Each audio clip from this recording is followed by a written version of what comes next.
Hello दोस्तों, नमस्कार। मैं सौनक मिश्रा आपका बहुत बहुत स्वागत करता हूं आप सबके अपने चैनल पर। दोस्तों, बहुत बड़ी अपडेट निकल आ रही है जो हमारे बहुत सारे साथी परेशान है। खासकर बीपीएससी ट्री का रिजल्ट देने के पश्चात हमारे बहुत सारे अभ्यर्थी बहुत ज़्यादा परेशान हो चुके हैं। जी हाँ मेरे भाई, बिल्कुल परेशान हो भी क्यों ना, क्योंकि यहाँ पर बहुत सारे अभ्यर्थी बीएड का रिजल्ट जारी नहीं किया गया पीआरटी में, और जो भी रिजल्ट एक आध दो मान लीजिए जारी भी कर दिया गया है, उन अभ्यर्थियों के लिए भी दोस्तों खुशखबरी नहीं है, उनको भी काउंसलिंग से बाहर किया जा रहा है। और दोस्तों, वेटिंग लिस्ट को लेकर अपडेट आ रही है, यहाँ बीएड अभ्यर्थियों सफल को लेकर अपडेट आ रही है। काउंसलिंग में कितने नियुक्ति पत्र मिले हैं, क्या वहाँ पर तफरी मची है, साथ साथ यहाँ पे माध्यमिक का जो रिजल्ट जारी किया उसमें भी गड़बड़ी निकल कर आ रही है। तो वीडियो में पूरी बात करेंगे। उससे पहले जितने भी छात्र चैनल पे नए हैं प्लीज़ वीडियो को लाइक कर दें, शेयर करें, सब्सक्राइब कर लीजिए, और टेलीग्राम व्हाट्सएप ग्रुप को आप जो लोग जरूर ज्वाइन कर लीजिए, जो कि लिंक डिस्क्रिप्शन में दे रखा है। देखिए दोस्तों, आप लोग उसको अगर ज्वाइन किए रहेंगे तो आपको छोटी छोटी अपडेट वहाँ पर मिलती रहेंगी, ठीक है ना। इसके लिए चैनल को आप सब्सक्राइब करें और टेलीग्राम व्हाट्सएप ग्रुप को जरूर आप लोग ज्वाइन कर लीजिए, ठीक है। आइए आपको अपडेट दिखाते हैं। तो जी हाँ दोस्तों, यहाँ पर आप देख सकते हैं माध्यमिक शिक्षक का रिजल्ट देर रात जारी, शिक्षक सीट से कम अभ्यर्थी हुए सफल। बिहार लोक सेवा आयोग ने शनिवार को देर रात शिक्षक भर्ती परीक्षा का माध्यमिक और उच्च माध्यमिक बचे हुए विषयों का रिजल्ट जारी कर दिया। माध्यमिक के 10 विषयों का रिजल्ट जारी किया गया, वहीं उच्च माध्यमिक के 4 विषयों का रिजल्ट जारी किया गया। आयोग अतुल प्रसाद ने रात्रि 1 बजे ट्वीट के माध्यम से सूचना दी कि एनआईसी के वेबसाइट पर रिजल्ट जो है डाल दिया गया है। अभ्यर्थी आयोग की वेबसाइट पर अपना रिजल्ट देख सकते हैं। माध्यमिक में भी सभी कई विषयों का निर्धारित सीट पर कम अभ्यर्थी सफल हो सके हैं। माध्यमिक कुल सीट 32,916 थी, जबकि 26,204 ही अभ्यर्थी उत्तीर्ण हुए हैं। विज्ञान, अंग्रेजी और हिंदी विषय में शिक्षक नहीं मिले हैं। दूसरी ओर ने जानकारी दी कि बीपीएससी 67वीं का फाइनल रिजल्ट माह के अंत तक घोषणा कर दिया जाएगा। तो बड़ी अपडेट मेरे भाई, सबसे बड़ी बात क्या है कि जो माध्यमिक का रिजल्ट अटका पड़ा था उसका यहाँ पे रिजल्ट तो जारी कर दिया गया, और 26,204 अभ्यर्थी सफल हुए हैं जिसमें से, और 32,000 जो आपके पास सीटें थी इसकी, ठीक है। तो कहीं ना कहीं यहाँ पे देख सकते हैं माध्यमिक का जो रिजल्ट जारी हुआ उसमें भी अभ्यर्थियों से सीट से कम अभ्यर्थी सफल हुए हैं। ये भी एक सोचने का कारण है, और ये भी यहाँ पे देख सकते हैं क्या ये चीज़ें हुई हैं। बहरहाल इसके लेकर बात करते हैं, एक अपडेट और आपको दिखाते हैं। जी हाँ दोस्तों, यहाँ पे देख सकते हैं काउंसलिंग में 928 शिक्षकों को मिला नियुक्ति पत्र। नवनियुक्त शिक्षकों की काउंसलिंग चल रही है। उस शनिवार को तक जिले में 928 शिक्षकों को नवनियुक्ति पत्र दे दिया गया है। अब तक 1 से 5वीं तक समान विषयों में 993 शिक्षकों को नवनियुक्ति पत्र दिया गया। वहीं उर्दू विषय में 177 शिक्षकों को नवनियुक्ति पत्र दिया गया। वहीं +2 में 158 शिक्षकों को नवनियुक्ति पत्र दिया गया। इनमें जंतु विज्ञान 19, रसायन विज्ञान 6, गणित 13, भौतिकी में 3, भूगोल में 3, इतिहास में 27, जीव विज्ञान में 6, संगीत में 21, राजनीतिक शास्त्र में 25, मनोविज्ञान में 3, सामाजिक विज्ञान में 1, हिंदी में 12, उर्दू में 9 शामिल हैं। पटना डीआईओ अमित कुमार ने बताया कि रविवार को काउंसलिंग होगी। तो दोस्तों आप देख सकते हैं बहुत सारे अभ्यर्थियों को 928 जिनका काउंसलिंग होने पर उनको नवनियुक्ति पत्र भी दे दिया जा रहा है। तो कहने का मतलब है यहाँ क्या 2 नवंबर को जो माननीय सीएम नीतीश कुमार हैं गांधी मैदान में नियुक्ति पत्र देंगे, क्या इन लोगों को और नियुक्ति पत्र नहीं देंगे? देखिए, सिर्फ माननीय जो मुख्यमंत्री जी हैं वो सिर्फ 25,000 लोगों को नियुक्ति पत्र देंगे, ठीक है। वहाँ 25,000 लोगों को बुलाया जाएगा, बाकी 2-4 लोगों को दे देंगे, वो वहाँ पे चीज़ें हो जाएंगी। बाकी जिसको मिलना है यहाँ पे मिलता जा रहा है, ठीक है। बहुत बड़ी अपडेट है दोस्तों। एक बहुत बड़ा सवाल निकल कर आ रहा था कि सर आखिरकार यहाँ पे बीएड अभ्यर्थियों को जो रिजल्ट जारी किया गया है तो क्या उनका काउंसलिंग होगा? बहुत ज़्यादा हमारे पास कमेंट आ रहा है, सर एक बार प्लीज़ बता दीजिए। तो दोस्तों यहाँ पे अपडेट आ चुकी है, इसको लेकर बहाली प्राथमिक शिक्षक बीएड के आधार पर आया रिजल्ट अमान्य। काउंसलिंग के दौरान आधार लिंक नहीं होने पर ओटीपी न आना बहुत बड़ी समस्या। बीपीएससी शिक्षक भर्ती में ऐसे प्राथमिक शिक्षक जिनका रिजल्ट बीएड के आधार पर आया है उनका रिजल्ट अमान्य माना जा रहा है। उनकी काउंसलिंग रद्द कर दी गई है। पटना समेत राज्य में सभी जिलों में रोज ऐसे 5 से 6 मामले आ रहे हैं। केवल डीएलएड डिग्री लगाने वाले शिक्षकों के रिजल्ट ही माना जा रहा है। काउंसलिंग केंद्र पर सुप्रीम कोर्ट के आदेश का हवाला देकर उनका रिजल्ट अमान्य किया जा रहा है। उत्तर प्रदेश के जौनपुर के रंजना देवी प्राथमिक शिक्षक के लिए उत्तीर्ण हुई।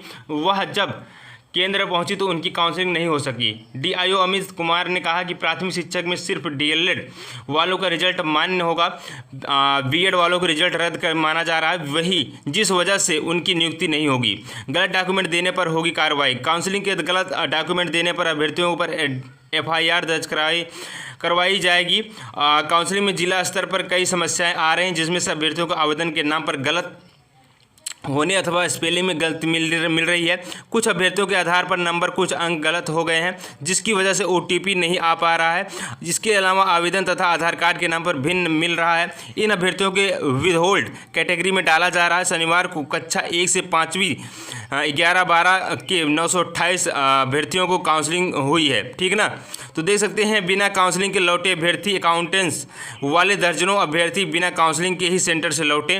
विभाग के अनुसार अकाउंटेंट्स का रिजल्ट नहीं निकला है और यह अभ्यर्थी काउंसलिंग के लिए आ गए हैं, जबकि अभ्यर्थी का कहना है कि वेबसाइट पर अकाउंटेंट्स का रिजल्ट दिख रहा है, वेरिफिकेशन का डेट आज का दिया है, जिस वजह से वह आए हैं। दोस्तों जैसे अकाउंटेंट्स के अभ्यर्थियों को वहां से लौटाया गया, बोला गया भी आपका रिजल्ट नहीं है, लेकिन दोस्तों अभ्यर्थियों का कहना है अकाउंटेंट्स का रिजल्ट आ गया है और आज DV का डेट दिखाई दे रहा था। सबसे बड़ा सवाल है कि BPSC इतनी चालाकी क्यों। मेरी बात आप समझिए। देखिए, जब आपको B.Ed को नहीं लेना है, सबसे पहले आपने एग्ज़ाम करा लिया, ठीक है ना। एग्ज़ाम करा लिया आपने बच्चों, इसलिए वो करा लिया कि बच्चे कहीं हमारा विरोध ना करें, हमसे पैसे वापस ना मांग लें, इसलिए अपने पैसे बचाने के लिए जो अभ्यर्थी पैसे लिए थे उसका आपने एग्ज़ाम कराया, वहाँ तो दूर उनका पैसा बर्बाद किया, समय बर्बाद किया आपने। अब आपको पता है हम रिजल्ट नहीं जारी करेंगे, इसके बावजूद आपने इतना पछड़ा किया आपने, जो कि बहुत ही गलत है। इसके बाद भी आपने जानबूझ के सीटें खाने के लिए, ठीक है ना, सीटें खाने के लिए B.Ed अभ्यर्थी को रिजल्ट जारी कर दिया आपने कुछ के। अगर आपको जारी ही करना था तो आप काउंसलिंग क्यों नहीं करा रहे हैं, आपने क्यों जारी किया बताइए। इसका मतलब यही है सीधे सीधे आपने सीटों को बचाया है। अब यहाँ पे जितने अभ्यर्थियों को आपने B.Ed का रिजल्ट जारी किया है वो सीटें खाली हो जाएंगी।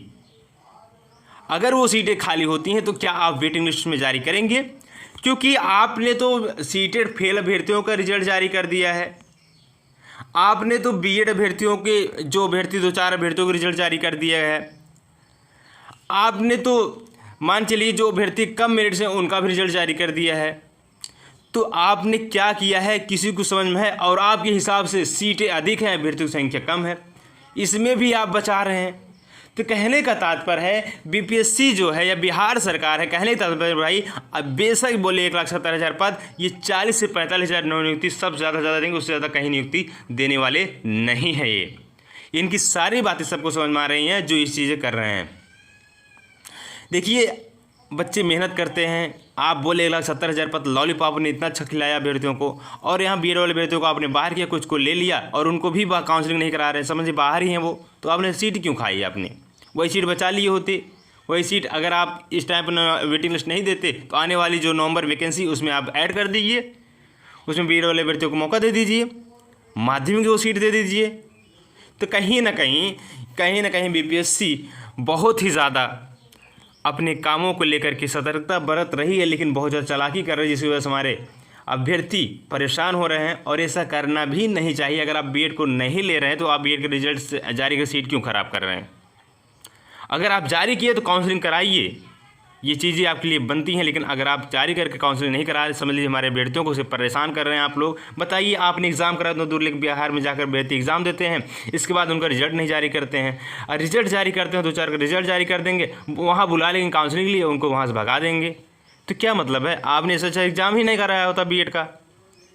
BPSC दोस्तों देखिए ये बहुत ही चालाक आयोग बनता है अपने आप में, जो कि ऐसा होना नहीं चाहिए। बहरहाल आइए और थोड़ा आपको अपडेट दिखाते हैं, जो अपडेट आई है। यहाँ पे भी देख सकते हैं लिखा गया शिक्षक नियुक्ति रिजल्ट जारी, फिर भी अकाउंटेंट्स अभ्यर्थी लौटे हैं। मैंने आपको बताया क्यों लौटे हैं, उनको बताया गया रिजल्ट जारी आपका नहीं हुआ है, और आपका यहाँ पे अभी DV का डेट नहीं है, जो कि अभ्यर्थियों ने कहा अकाउंटेंट्स का रिजल्ट दिख रहा है और डेट आज का ही दिखाई दे रहा है, लेकिन इसके बावजूद भी वहाँ पर काउंसलिंग कराने वाली टीम ने अभ्यर्थियों को वापस लौटा दिया।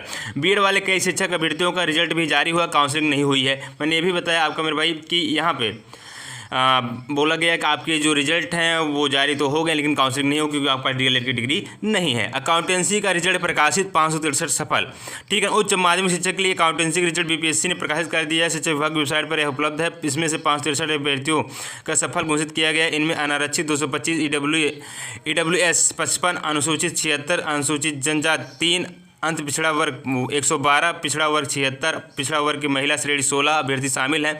रिक्तियों की संख्या 612 थी, जिनमें से 49 सीटें खाली रह गई। बताइए सीटें खाली रह जा रही हैं, इनको अभ्यर्थी नहीं मिल रहे हैं। बीपीएससी द्वारा घोषित यह 27वें विषय का रिजल्ट और 16वां विषय का रिजल्ट ही आना बाकी है। इस हिसाब से अगर देखा जाए मेरे भाई, अगर हिसाब से देखा जाए तो कहीं ना कहीं वेटिंग लिस्ट आने की चांसेस बहुत ज़्यादा बढ़ जाते हैं, क्योंकि 20,000 से ज़्यादा सीटें खाली होने वाली हैं। क्योंकि आयोग ने जब काउंसलिंग स्टार्ट नहीं हुई थी, उन्हें बोला था कि 10,000 तो अभ्यर्थी डॉक्यूमेंट वेरिफिकेशन में छट जाएंगे, 10,000, ठीक है ना। तो इसका मतलब ये है कि आने वाले, जैसे किसी का बीएड का रिजल्ट जारी कर दिए हैं, किसी का यहाँ पे सीटेट फेल अभ्यर्थी रिजल्ट जारी कर दिए हैं, कोई यहाँ पे डॉक्यूमेंट नहीं सबमिट कर पा रहा है अच्छे से, तो कहीं ना कहीं 20,000 प्लस सीटें यहाँ पे बच रही हैं, जिसको लेकर के दिक्कतें बढ़ेंगी और यहाँ पे वेटिंग लिस्ट जारी करने के चांसेस बहुत ज़्यादा बढ़ रहे हैं मेरे भाई। इसके लेकर के हम लोग को, इसको लेकर के हम सभी जितने भी छात्र हैं, आप लोग आवाज़ उठाइए, हम आपके इस बिल्कुल साथ में खड़े हैं। जो भी आप कहेंगे हम बिल्कुल आप सबके लिए करने के लिए तत्पर हैं। वेटिंग लिस्ट जारी होना चाहिए, जो अभ्यर्थी कम नंबर पाए हैं उनको भी मौका मिलना चाहिए, क्योंकि इतनी सीट बचाकर आप करेंगे क्या, ठीक है। तो जो बहुत बड़ी अपडेट निकल कर आ रही है मेरे भाई, यहाँ पे सारे अपडेट आपको बता दिया गया है। प्रारंभिक और उच्च माध्यमिक शिक्षकों अभ्यर्थी काउंसलिंग चौथे दिन शनिवार को भी गर्दनी बीग बाग स्थित पटना हाई स्कूल में सुबह 10 बजे शुरू हुई। काउंसलिंग के लिए शनिवार को कुल 22 काउंटरों पर व्यवस्था की गई। तो बहरहाल यहाँ पे सब काउंसलिंग को लेकर के अपडेट बताया गया, मैंने सारी चीज़ आपको बता ही दिया हूँ। बिना काउंसलिंग के लौटे अकाउंटेंट्स के शिक्षक अभ्यर्थी भी मैंने आपको बताया, चौथे दिन 928 अभ्यर्थियों की काउंसलिंग हुई। सब चीज़ें मैंने आपको बता दी। एक अपडेट और भी आपको बताना है, चलिए उसको भी बताते हैं। उसको पहले निवेदन करेंगे, जितने भी छात्र चैनल पर नए प्लीज़ वीडियो को लाइक शेयर सब्सक्राइब और टेलीग्राम और व्हाट्सएप ग्रुप जरूर ज्वाइन कर लें आप लोग। तो यहाँ पे आप देख सकते हैं DRCC में काउंसलिंग के दौरान अभ्यर्थियों को जबरन घुसने से अफरा तफरी, 4:30 बजे लिंक फेल हो गया। यहाँ देख सकते हैं अभ्यर्थी काउंसलिंग कराने के लिए लगातार अफरा तफरी मची रही और भीड़ जो है अनियंत्रित रही, जिसकी वजह से बहुत सारे अभ्यर्थी बेहोश हुए। शिक्षक नियुक्ति में काउंसलिंग में भीड़ अनियंत्रित, अभ्यर्थी बेहोश। शिक्षक नियुक्ति काउंसलिंग में शनिवार को अभ्यर्थियों ने भीड़ अनियंत्रित हो गई। इसके बाद SP को सूचना दी गई कि तुरंत 30 से अधिक पुलिस कर्मियों को तैनाती की गई। DRCC शनिवार को 1,500 से अधिक भीड़ काउंसलिंग के दौरान जमा हो गई। कई काउंटरों पर एक ही अभ्यर्थी 3-4 लोग खड़े हो गए। यही नहीं, पुरुष अभ्यर्थी महिलाओं की धक्का मुक्की करने लगे। इस बीच कई महिला अभ्यर्थी बेहोश हो गईं। कई महिला अभ्यर्थियों के शिक्षक अधिकारी से शिकायत की। जानबूझकर लोग भीड़ का फ़ायदा उठा रहे थे और बदतमीजी भी की जा रही है। तो यहाँ पर देख सकते हैं लगातार जो चीज़ें हुई हैं ठीक नहीं है। यहाँ पे कम से कम आयोग को, खासकर यहाँ पुलिसकर्मी हैं, उनको अभ्यर्थियों को कम से कम एक लाइन में लगाना चाहिए और सबका लाइन अलग रखना चाहिए। जो लड़कियाँ हैं उनका लाइन अलग रखना चाहिए, लड़के उनका लाइन अलग रखना चाहिए। और जो वहाँ पे हमारे भाई गए हैं, कम से कम आप सब लोग सहूलियत बरतें और बहनों को ज़्यादा परेशान न करें मेरे भाई, ठीक है। आइए, अभ्यर्थियों ने काउंटर की बैरिकेडिंग तोड़ी। अभ्यर्थियों काउंटर की बैरिकेडिंग को भी तोड़ने लगे। किसी की चप्पल कहीं और किसी का दुपट्टा भी कहीं फेंका मिला। तो कहने का मतलब है, आप देख सकते हैं जिस तरीके से यहाँ पे गर्दा मची हुई है। कहें कि बिहार सरकार, यहाँ पे पुलिसकर्मी जो उपलब्ध थे, लेकिन उनका कोई भी यहाँ पे एक्शन मुझे दिख तो नहीं रहा है। लगातार अभ्यर्थी परेशान होते रहे, जबकि ऐसा नहीं होना चाहिए। वहाँ पे आप जाइए, अभ्यर्थियों की अलग लाइन लगवाइए और लड़कियों की अलग लाइन लगवाइए और यहाँ पे सुचारू ढंग से आप काउंसलिंग कराइए। नैतिक जिम्मेदारी आपकी बनती, क्योंकि अदर स्टेट से भी बच्चे गए हुए हैं। ऐसी आप व्यवस्थाएं ना दिखाएं जिस पर बिहार का भी नाम बदनाम हो, ठीक है। तो बहरहाल बहुत बड़ी अपडेट निकल कर आ रही है कि दिक्कतें वहाँ पे हो रही हैं काउंसलिंग कराने में लेकर के, लेकिन आप लोग जाइए काउंसलिंग अपना करा लीजिए, वहाँ दिक्कतें होनी नहीं पाएंगी। पुलिसकर्मी वहाँ पे मौजूद हो चुके हैं। यहाँ पे आप देख सकते हैं एक चीज़ और भी लिखा है, नहीं खुला लिंक तो 7 बजे काउंटर किया बंद। बहुत ज़्यादा यहाँ पे लिंक की भी प्रॉब्लम हो रही है, कभी यहाँ पे काउंसलिंग नहीं हो पाती है। एक आध दिन बिना काउंसलिंग को ही निकल जाता है, एक आध 2 घंटे भी काउंसलिंग नहीं हो पाती है, जो कि ऐसा नहीं होना चाहिए। आयोग को हर चीज़ दुरुस्त रखना चाहिए, ठीक है। ये अपडेट आपको दिखाई दे रहा होगा मेरे भाई, ठीक है। यहाँ पे देख सकते हैं मेरे भाई, लिखा गया है माध्यमिक का रिजल्ट किया जारी। बीपीएससी ने शनिवार को देर रात शिक्षक भर्ती का माध्यमिक और उच्च माध्यमिक बचे हुए विषयों का रिजल्ट जारी कर दिया। माध्यमिक 10 विषयों का रिजल्ट जारी किया गया, वहीं उच्च माध्यमिक 4 विषयों का रिजल्ट जारी किया गया। आयोग अध्यक्ष अतुल प्रसाद ने रात्रि 1 बजे ट्वीट करके जानकारी दिया है। बिना आधार के कई अभ्यर्थियों को OTP फंसा, बैरंग लौटे घर, ठीक है ना। बिहार लोक सेवा आयोग द्वारा आयोजित विद्यालय अध्यापक नियुक्ति परीक्षा के आधार पर अनुशंसित अभ्यर्थियों की काउंसलिंग की जा रही है। काउंसलिंग के क्रम में कई समस्याएं सामने आ रही हैं। पहचान को लेकर आ रही समस्या पर माध्यमिक शिक्षा निदेशक कन्हैया प्रसाद श्रीवास्तव ने निर्देश जारी किया है कि अभ्यर्थियों की पहचान सत्यापन नहीं होने पर उन्हें तत्काल अभी विद होल्ड कैटेगरी में डाला जा रहा है। ऐसे अभ्यर्थियों को 31 अक्टूबर से पहले संबंधित कागजात प्रस्तुत करने का कहा गया है, तभी उन्हें काउंसलिंग के लिए बुलाया जा सकेगा। पहचान से आ रही है यह परेशानी, अभ्यर्थी परीक्षा से आवेदन से अपना नाम गलत लिखा है अथवा उनकी स्पेलिंग में गलती पाई गई है। आवेदन के अपने आधार पर नंबर पर कुछ अलग अंक डाले हुए हैं। भरे गए आवेदन में नाम तथा आधार के कार्ड पर दिए गए नाम से भिन्नता है। इसी प्रकार के अन्य मामले भी सामने आ रहे हैं। इन समस्याओं के कारण विभाग यह तसल्ली नहीं कर पा रहा है कि जो काउंसलिंग के लिए आ रहा है उन्हें परीक्षा दी है अथवा अभ्यर्थी की पहचान सुनिश्चित तरीके से स्थापित कर पाने की दिक्कत महसूस हो रही है। इसी स्थिति में जहां अभ्यर्थी पहचान का सत्यापन सही तरीके से नहीं किया जा सका, वैसे अभ्यर्थियों को विद होल्ड कैटेगरी में डालने का निर्देश दे दिया गया है। कहने का तात्पर्य, अगर आपका नाम मैच नहीं होगा, आपके आधार कार्ड में अंक कुछ अलग होगा, आप डॉक्यूमेंट कुछ अलग ले गए होंगे, जो भी अदरवाइज समस्या होंगी, तो आपको विद होल्ड कैटेगरी में डाल दिया गया है। कहने का तात्पर्य, जब तक आप वहाँ से सारे डॉक्यूमेंट सही नहीं ले आएंगे तब तक आपको होल्ड कैटेगरी में डाला रहेगा। अगर आप नहीं पहुंचते तो आपको काउंसलिंग से बाहर कर दिया जाएगा। ठीक है, तो ये बड़ी अपडेट है। आशा करें कि आपको सारी अपडेट अच्छी लगी। चैनल पे नए हो, चैनल लाइक शेयर सब्सक्राइब अवश्य करेंगे और वीडियो को लाइक कर दीजिए और टेलीग्राम व्हाट्सएप ग्रुप जरूर ज्वाइन कर लीजिए। और इसके बारे में जो भी कोई अपडेट आएगी मैं बताऊंगा। वेटिंग लिस्ट मेरे भाई जल्द आप इसके लिए प्रयास करें, हम आपके साथ बिल्कुल खड़े हुए हैं। वेटिंग लिस्ट आने की जो चांसेस है 25 अक्टूबर के बाद आ सकता है, क्योंकि जब आपकी काउंसलिंग समाप्त हो जाएंगी तब उसके बाद बची हुई सीटों पर काउंसलिंग लेकर हम लोग अपनी आवाज़ उठा सकते हैं। तो इसलिए अगर आपको सपोर्ट करना जरूरी होगा, इसलिए हमारे वीडियो को लाइक कर दीजिए, शेयर कर दीजिए और वीडियो को शेयर भी कर दीजिए मेरे भाई। ठीक है, बहरहाल जो भी अपडेट आएगा मैं चैनल के माध्यम से बताऊंगा। धन्यवाद।